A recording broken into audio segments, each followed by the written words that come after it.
Bienvenidos a Inversión y Desarrollo. El día de hoy abordaremos un tema muy interesante, perspectivas con Glenda Umaña. Y para ello nos acompaña Glenda Umaña, que ella es periodista, ha estado en el tema de economía con periodismo económico, también tiene su empresa que es Glenda Umaña y Communications. Estuvo en CNN muchos años. Yo le decía a ella que cuando era pequeña yo la miraba en el televisor y siempre me gustó mucho la metodología que ella utilizaba, toda carismática y siempre dando datos muy certeros también sobre la economía. Cuéntanos, Glenda, tú has estado entonces en Guatemala para el Business Future de Américas, en donde estuviste dando a conocer temas muy interesantes internacionales. Cuéntanos cómo fue tu estadía, cómo estuvo el evento, cómo fue esa estadía aquí en Guatemala. Bueno, muchísimas gracias por esta oportunidad. Un honor estar en este programa.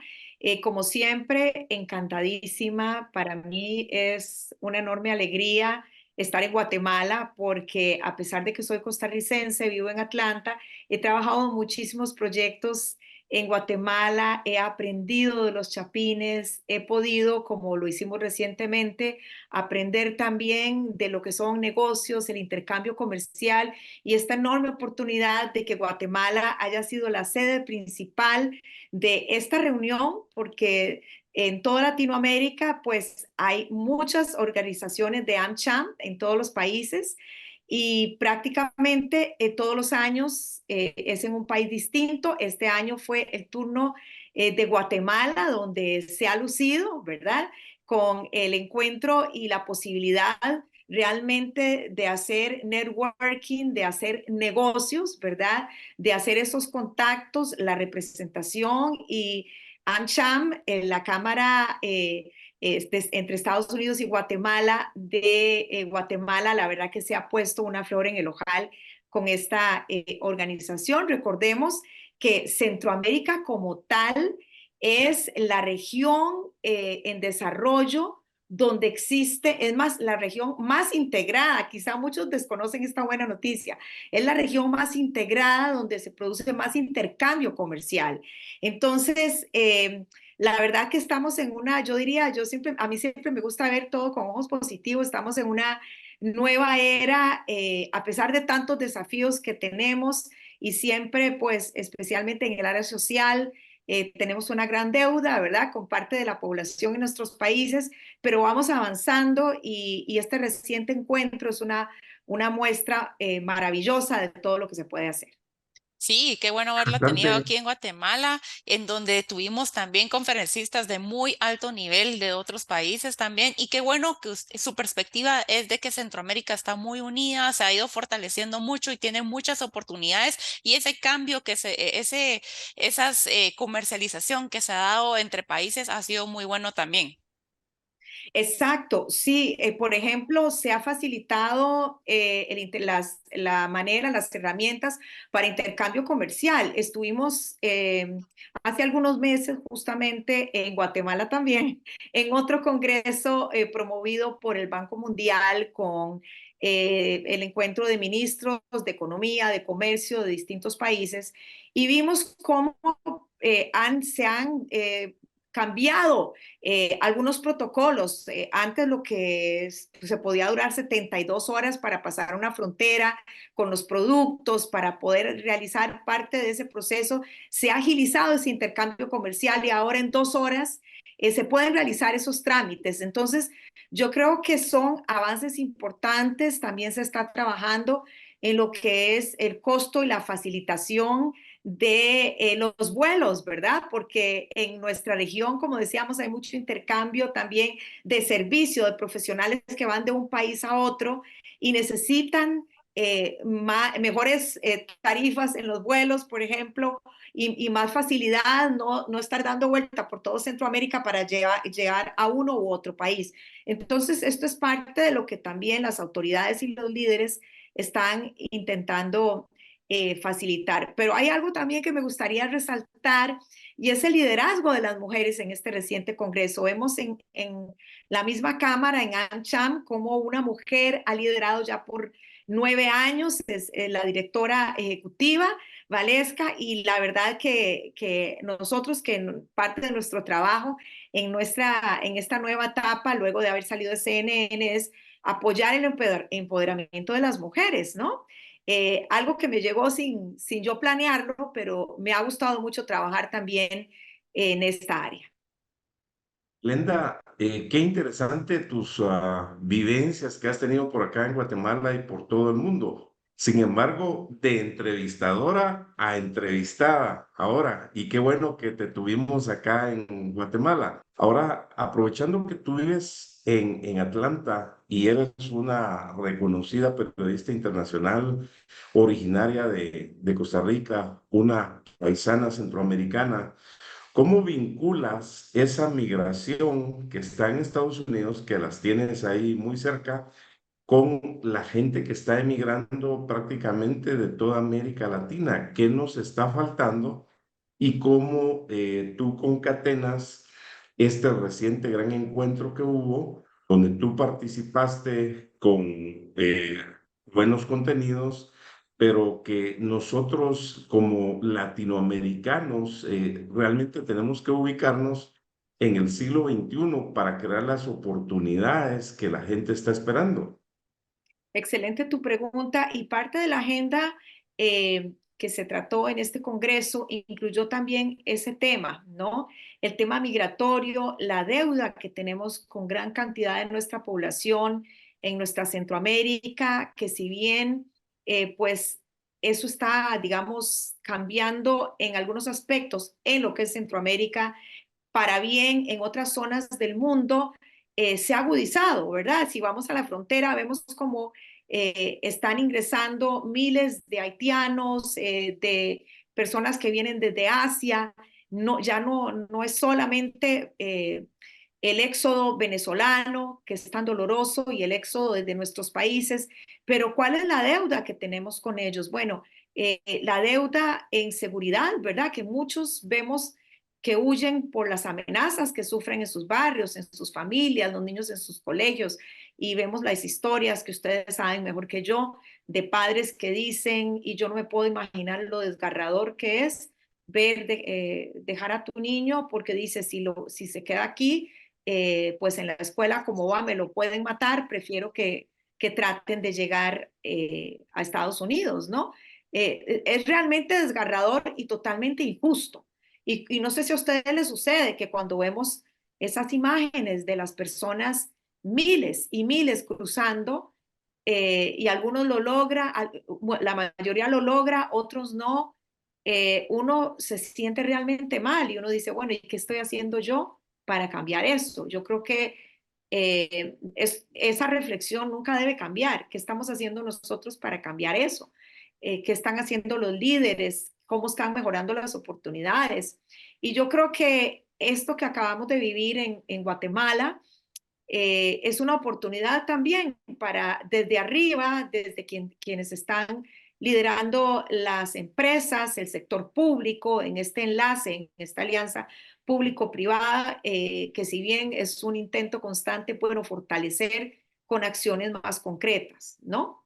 Realmente, y aquí hay que hablar abiertamente, yo he estado varias veces en El Salvador, recientemente estuve, y ustedes son vecinos del Salvador y bueno, no hay que ser claros y a pesar de muchos desafíos y situaciones quizá un poco irregulares en algunos procedimientos, ha cambiado sustancialmente, ¿no? Las oportunidades para los salvadoreños, principalmente en la seguridad, esa paz y esa tranquilidad que se vive en los barrios, la enorme mayoría, como lo describe, repito, a pesar de muchas situaciones que todavía tienen que superarse dentro de esta manera diferente de gobernar, pero quizá esto, a partir de ahí, de esa experiencia, pues esté cambiando. Vemos una nueva esperanza también en Guatemala. Sí, no cabe duda que el panorama de migración es muy triste y vemos entonces donde las personas dejan sus hogares, dejan sus familias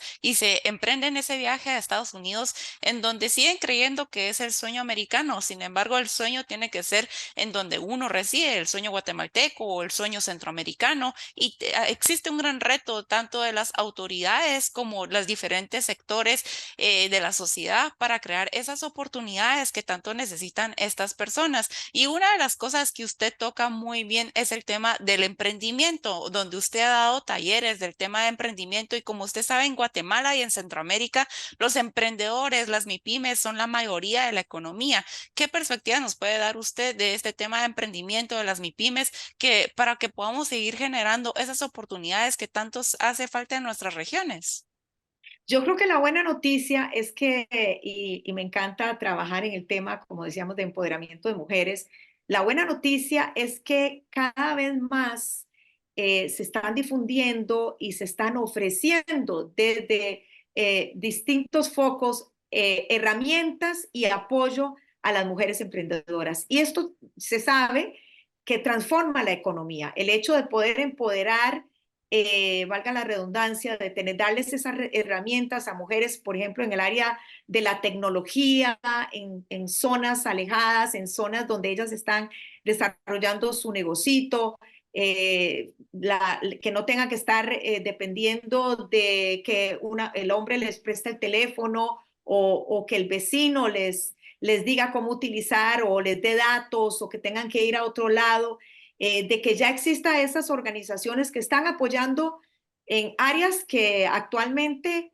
se necesitan, ¿verdad? Que las mujeres se sientan empoderadas y puedan hacer una transacción, puedan tener una cuenta, puedan tener una propiedad a su nombre, ¿verdad? Porque vemos muchas veces que las mujeres van a adquirir un préstamo y les dicen, no, mire, mejor no, usted no reúne las calificaciones, mejor traiga a su esposo.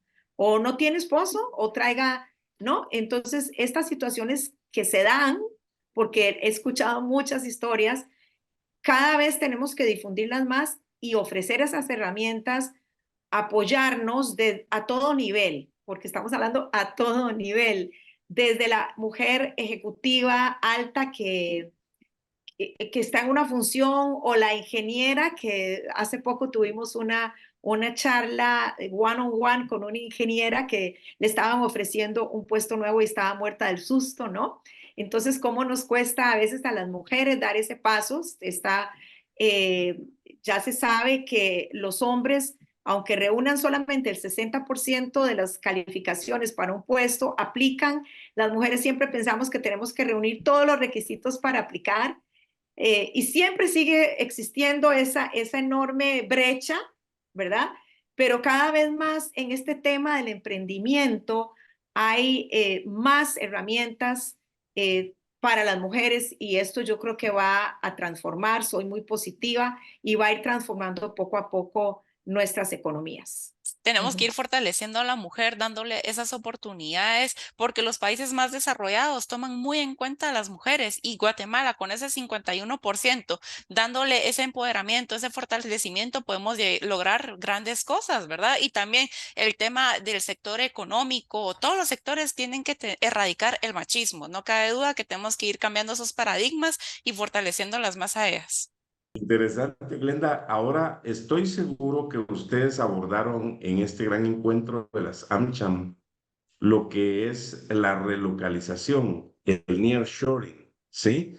Con todo lo que está aconteciendo en el mundo y ese networking, ese relacionamiento del que tú hablabas, ¿cómo visualizan el hecho de traer más inversiones de capital a nuestros países en América Latina y con ello inclusive fortalecer la posición de Estados Unidos en el mundo? Es decir, que aspiraríamos a ver un tratado de libre comercio de las Américas. Es cierto que como Centroamérica tenemos el DR-CAFTA, como Norteamérica tienen el NAFTA, pero sería ideal un tratado de libre comercio de las Américas para traer más inversiones a la región y ratifico ahora con la relocalización y el nearshoring.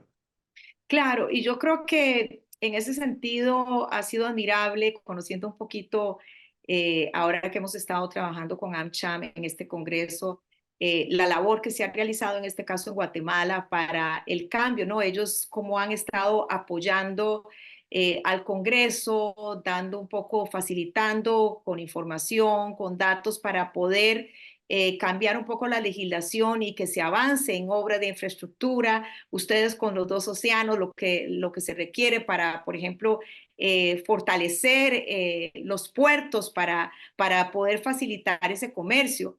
Y también el gran aliado para, en este caso, hablando abiertamente, el gran aliado para ustedes, que es obviamente Estados Unidos, el interés que tiene Estados Unidos en el Triángulo Norte, en ustedes, en estos tres países, Honduras, Salvador y Guatemala, y cómo se puede aprovechar de una mejor manera, de una manera también, por supuesto, que tenemos los desafíos siempre latentes que combatir, y es la corrupción, y cómo también se está tratando a través de diferentes programas, por medio también de la AID, de la USAID, de fortalecer, de dar mejores herramientas para la seguridad jurídica, para poder tener mejor esa consistencia y ese combate. La población necesita esa transparencia, necesita esa seguridad. Las inversiones también necesitan, los inversionistas necesitan ese ambiente, ¿no?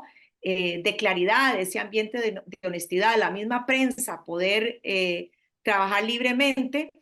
Y bueno, volviendo al tema de la prensa, un paréntesis que se nos presenta a los periodistas, y no solamente estoy hablando del caso de Guatemala, estamos hablando de muchos países en Latinoamérica donde lamentablemente el ingreso, los ingresos que se generan son muy bajos, y muchas veces encontramos conflictos éticos en los periodistas donde trabajan en un medio, pero también trabajan al mismo tiempo en una entidad pública, y esto no puede ser, porque cómo poder trabajar, informar si tal vez estás trabajando en una entidad pública. Así que es importante también fortalecer a los medios de prensa. Hoy en día, parte del Triángulo Norte, parte del financiamiento que está brindando Estados Unidos es en el fortalecimiento de medios independientes para poder brindar ese tipo de información. Sí es importante también la formación de periodistas. Sí, los inversionistas toman muy en cuenta de que los países estén libres de corrupción, que tengan ese índice de confianza más alto, ¿verdad? En donde se tenga esa certeza jurídica, en donde se esté teniendo también esos líderes que están en nuestra nación, que tengan las capacidades para poder guiar una población, que tengan también esa voluntad política para que puedan generar esas leyes también que ayuden a las inversiones a que se puedan ir desarrollando de manera integral. Y como usted dice también, el tema periodístico es muy importante, es ese medio de comunicación que informa a la población, en donde también influye y hasta puede quitar o poner gobiernos, ¿verdad? Entonces hay que tenerlo muy en cuenta y que tiene que ser una labor periodística ética y que tiene que ser con valores. Vamos a un corte, luego continuamos con inversión y desarrollo.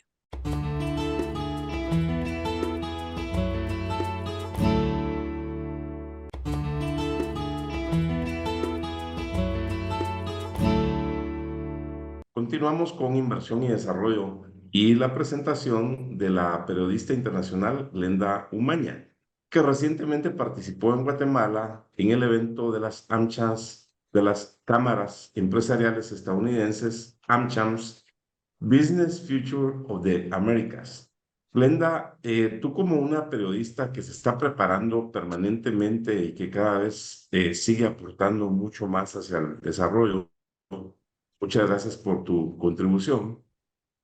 ¿Cómo deberíamos de utilizar la inteligencia artificial de una forma positiva, desde el punto de vista periodístico también, pero traducirlo al desarrollo y cómo aprovecharla para detectar las falsas noticias, las fake news? Claro. Porque hoy nos sentimos bombardeados y el tiempo es un recurso no renovable. Entonces los empresarios necesitamos producir y necesitamos quitar de toda esa brosa que nos viene y extraer lo más positivo, lo que nos ayude a seguir avanzando. Claro, bueno, aquí estamos hablando en dos frentes. Uno, las herramientas que existen hoy en día para los periodistas por medio de la inteligencia artificial. Y tú tocaste un punto importantísimo, Luis, y es el combate a las noticias falsas, a las fake news. Eso es el principal desafío en este momento en general,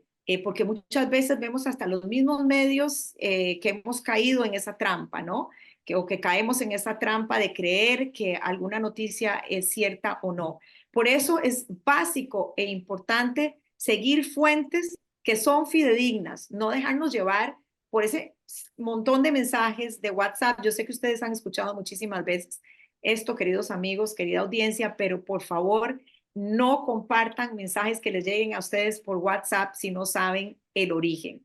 Entonces, hoy en día para los periodistas existe, bueno, una manera por medio de Google de poder combatir esos fake news, de poder verificar si una noticia es cierta o no. Washington Post también tiene una herramienta. El New York Times también tienen otras herramientas que se están utilizando, algunas plataformas específicas que se utilizan para comprobar si son fake news o no, igualmente con imágenes. Ahora, veamos, digamos, la parte positiva. La parte positiva es cómo la inteligencia artificial en el periodismo te permite hacer cosas como, por ejemplo, ver cuándo es más adecuado hacer una noticia viral, en qué momento del día y probar si esa noticia realmente le puede interesar o no a nuestra audiencia, ¿verdad? Que nos íbamos a imaginar que eso se puede hacer.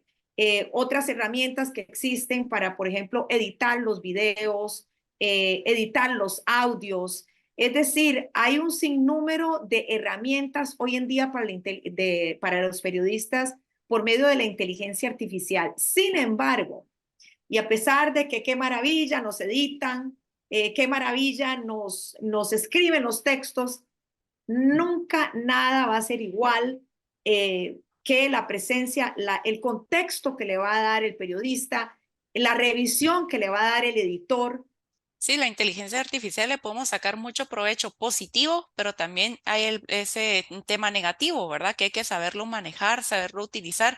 Hay que ser o hacer un tema investigativo, no quedarnos con una verdad absoluta y, como usted dice, siempre seguir a cuentas serias, a cuentas de que sí están dando esa información correcta. Ahora, ese mensaje final, Glenda, como usted sabe, en Estados Unidos tenemos más de 4 millones de guatemaltecos, también población centroamericana y latinoamericana que están buscando ese sueño americano. ¿Cuál sería ese mensaje final para ellos? Un mensaje esperanzador en donde también les pueda brindar más información a ellos de cómo se vive todo allá en Estados Unidos o qué pueden hacer ellos también para irse desarrollando en nuestro país y generar nuestro sueño centroamericano también. Yo creo que tenemos que hacer un esfuerzo desde nuestros países para tratar de que nuestra población trabajadora, honesta, que realmente lo que necesitan es una oportunidad, se puedan quedar.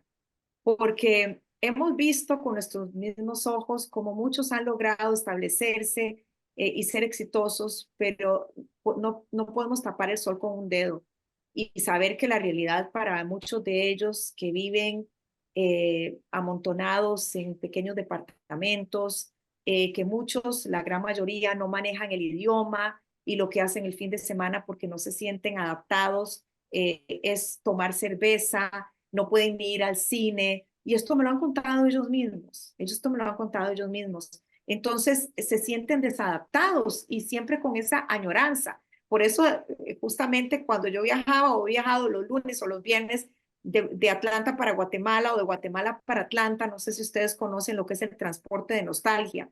Estas personas que todos los lunes y los viernes se dedican a traer, a viajar a Estados Unidos, todo totalmente legal, con grandes maletas, grandes cargas que son puras productos que añoran los guatemaltecos que viven acá y que se los mandan sus familias.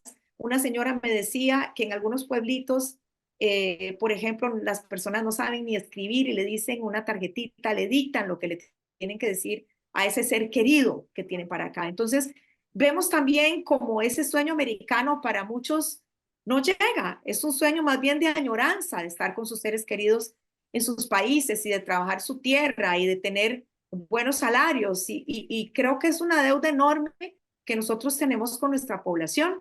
Como dato curioso, hace pocas semanas mi hermana y yo, que vive acá también, estábamos súper antojadas de panadería latina, ¿verdad? De algo rico, de esos pancitos que venden en nuestros países, que no es igual como acá. Y entonces encontramos una panadería guatemalteca que estaba deliciosa. Compramos panes dulces, salados y ¿cómo se llaman las galletas esas deliciosas que ustedes tienen? Que las venden Hojaldres en... como Champurrás, No, las de champurrado, tostadas, Antigua, polvorón, las de Antigua, polvorosa, sí, polvorosas. polvorosa. correcto. Qué delicia, sí. Entonces, de todo compramos y había un chico que nos contó que él ya tenía licencia y ya podía manejar porque tenía 18 años de estar acá. Pero cuando no tenía, él vivía tan lejos que pagaba $300 para poder llegar a esa panadería, porque esa panadería representaba su país, representaba lo que a él le gustaba, sus añoranzas, lo que a él le hacía falta, ¿no? Lo que él extrañaba. Y yo dije, wow, qué fuerte, ¿no? Qué fuerte. Es solo una de muchas historias, hay otras un poco bastante trágicas y tristes, pero bueno, también muchas historias lindas y ejemplares y muchas historias de personas que han regresado a su país y han ayudado a muchos otros a salir adelante. Guatemaltecos exitosos como el de Duolingo, ¿no? Que ha sido exitoso a nivel mundial. Pero bueno, yo creo que cierro con ese mensaje de ese deber que tenemos con nuestra población. Y creo que el esfuerzo de AmCham en este congreso, creo que ha sido exitoso en esa dirección para mejorar estas oportunidades. Muchas gracias, Glenda Umaña, periodista internacional, paisana centroamericana. Como dice nuestro compatriota Ricardo Arjona, aquí está tu tierra. Bienvenida las veces que quieras venir. Qué bueno que estuviste en Ciudad de Guatemala. Y a ustedes, amigos que nos han acompañado en Inversión y Desarrollo, los invitamos para que nos acompañen la próxima semana con Jackie Velázquez en un programa tan interesante como el de hoy. Cuando pienso en mi Guatemala, el más bello paraíso, tan grande en historia, tan lleno